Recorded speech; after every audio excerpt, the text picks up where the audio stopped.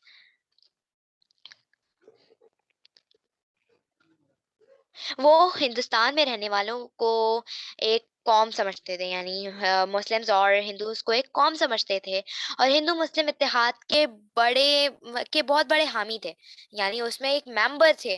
یہ بات انہوں نے انڈین ایسوسی ایشن کے اجلاس سے خطاب کرتے ہوئے کہا، انہوں نے خطاب کیا، انہوں نے انڈین ایسوسی ایشن میں یہ کہا، باقاعدہ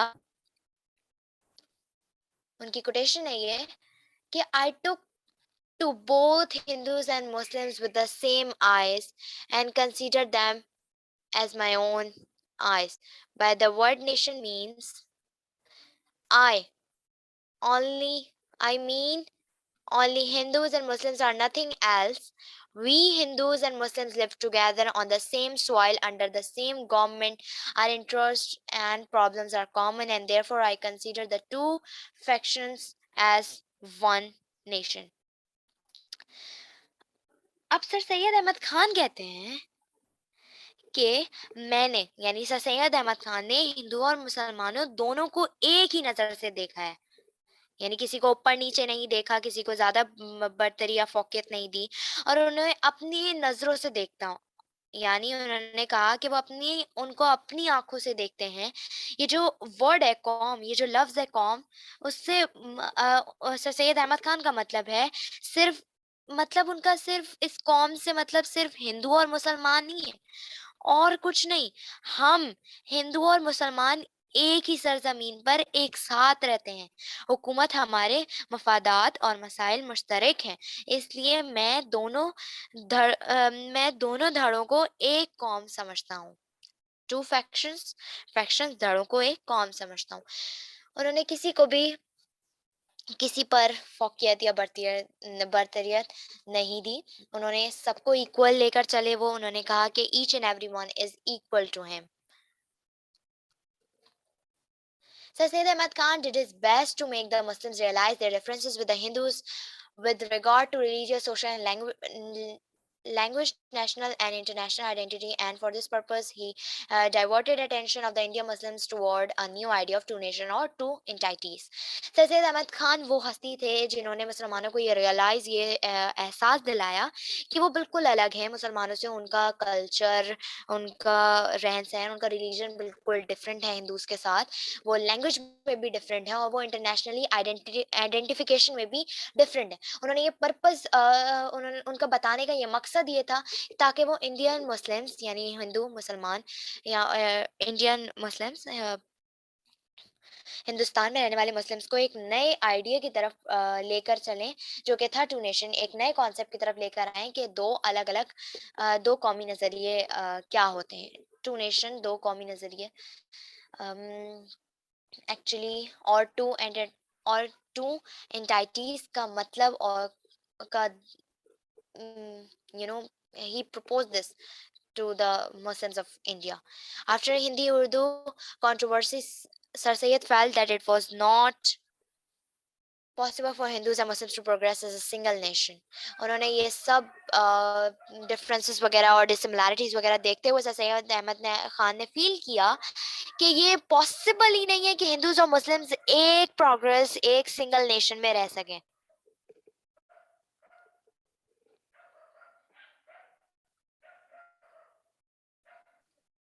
یہ ہندوز اور مسلمس ایک قوم ہو ہی نہیں سکتے. اس پر انہوں نے کہا کہ I am convinced now that Hindus and Muslims could never become one nation as their religion and way of life was quite distinct from each other. انہوں نے کہا کہ مجھے اب یہ سمجھ آ گئی ہے, میں یہ جان گیا ہوں کہ ہندوز اور مسلمس کبھی بھی ایک قوم نہیں ہو سکتے, کیونکہ ان کا ریلیجن, ان کا رہنے کا طریقہ وہ بالکل ڈفرینٹ ہے آپس میں, جو کہ کہیں بھی اتفاق نہیں کرتا بالکل بھی. دونوں آپس میں بالکل ڈفرینٹ ہے. Two nation theory in the view of Allama Iqbal. اب علامہ اقبال ٹو نیشن تھیوری, علامہ اقبال کے نظر میں ٹو نیشن تھیوری, دو قومی نظریہ کیا تھا؟ علامہ Iqbal was the first important figure who propounded the idea of separate homeland. On the basis of two nation theory, he firmly believed in the separate identity of the Muslims as a nation and suggested that there would be no possibility of peace in the country unless and until they were recognized as a nation. In the annual session of Muslim League at Allahabad in 1930, Allahabad address 1930 میں انہوں نے کہا, actually علامہ اقبال نے جو سب سے پہلا figure point out کیا وہ یہ تھا کہ انہوں نے یہ آئیڈیا دیا کہ ایک سیپریٹ ہوم لینڈ, انہوں نے جیسے کہ ہم نے سنا تھا اور علامہ اقبال نے خواب دیکھا تھا ایک الگ وطن پاکستان کا, تو انہوں نے یہ مسلمانوں کو ایک آئیڈیا دیا کہ ہم کیوں نہ ایک سیپریٹ نیشن ہو جائے, ہمارا اپنا سیپریٹ ہوم لینڈ ہو جائے, جو کہ دو قومی نظریے کے بیسس پہ ہوگا.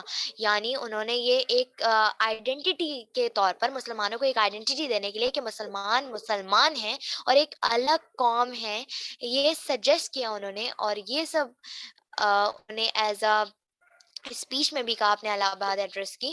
انہوں نے کہا کہ یہ جو پیس ہے نا, یعنی امن, یہ ایک کنٹری میں تب تک نہیں آ سکتا جب تک ایک نیشن کے نام سے یہ پہچانے نہ جائیں. یعنی یا تو اس میں ایک مسلمان نیشن ہوں گے یا الگ ایک ہندو کا نیشن ہوگا. ایک قوم, جب تک ایک قوم نہیں بن جاتی تب تک اس میں امن نہیں آتا ہے. جب دو الگ الگ قومیں ہوں گی ایک کنٹری میں, تو کیسے پیس آئے گا جب کوئی الگ کام کر رہا ہے, کوئی الگ کام کر رہا ہے, کوئی ایک چیز پر متفق نہیں ہے, جب کوئی کچھ کہتا ہے تو دوسرا اس کے اگینسٹ میں جاتا ہے, تو how can this be possible?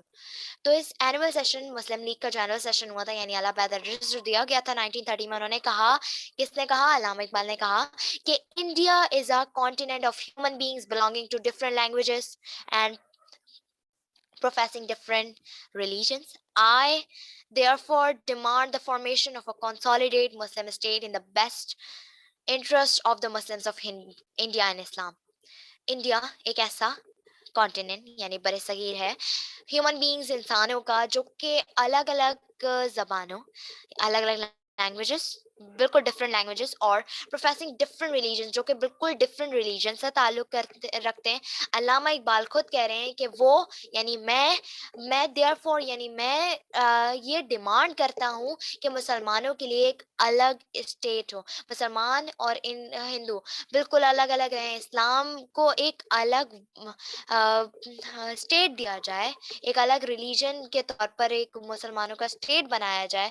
تو انہوں نے اس بات کا آئیڈیا پرپوز کیا اور یہ کہا اپنی الہ آباد ایڈریس میں. Quaid Azam statement on two nation theory پر قائد اعظم کا statement. The most clear and emphatic exposition is found in Jinnah's statement and his speeches. He expounded the two nation theory in such detail that most Muslims and even some Hindus came to believe in its truth. پہلے کوئی اتنا blue نہیں کرتا تھا اس بات پہ, لیکن قائد اعظم کے اتنے سارے جو جملے اور اتنی ساری ان کی تقریریں تھیں کہ جس نے ان کی تقریروں اور ان کے جملوں نے ایون ہندوز کو بھی اٹریکٹ کیا کہ یہ سچ ہے, حقیقت کی طرف لے کر ہے.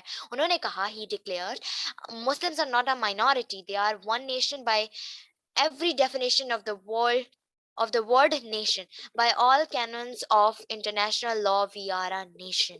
مسلمان مائنورٹی نہیں ہے, مسلمان کم نہیں ہے, مائنورٹی مینس کم ہونا, مسلمانوں کی تعداد کم نہیں ہے, یہ ایک نیشن ہے. یہ جو ایک ورڈ ہے نا, یہ نیشن, اس کی ڈیفینیشن دیتا ہے مسلمان ایک الگ نیشن ہے. By all canons of the national law we are a nation. انہوں نے کہا کہ ہم ہر